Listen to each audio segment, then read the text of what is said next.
Miyembro ng minority bloc ng Kamara na dapat harapin at magpaliwanag, hindi i-dismiss o isang tabi ang mga aligasyong nasa likod ng bilyong pisong halaga ng insertion sa 2025 national budget at nakinabang sa kickback si Pangulong Ferdinand Marcos Jr.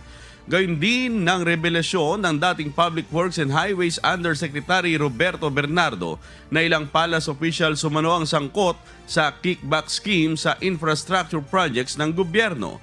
Kung matindi umano ang kawalan ng tiwala ng publiko sa PBBM administration, posible itong magresulta sa impeachment case laban sa Pangulo.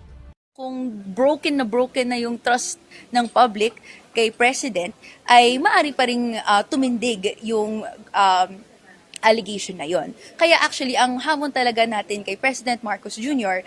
ay kailangan niyang harapin ang mga allegation na ito. Hindi po pwedeng hina-handwave, dinidismiss lang niya to.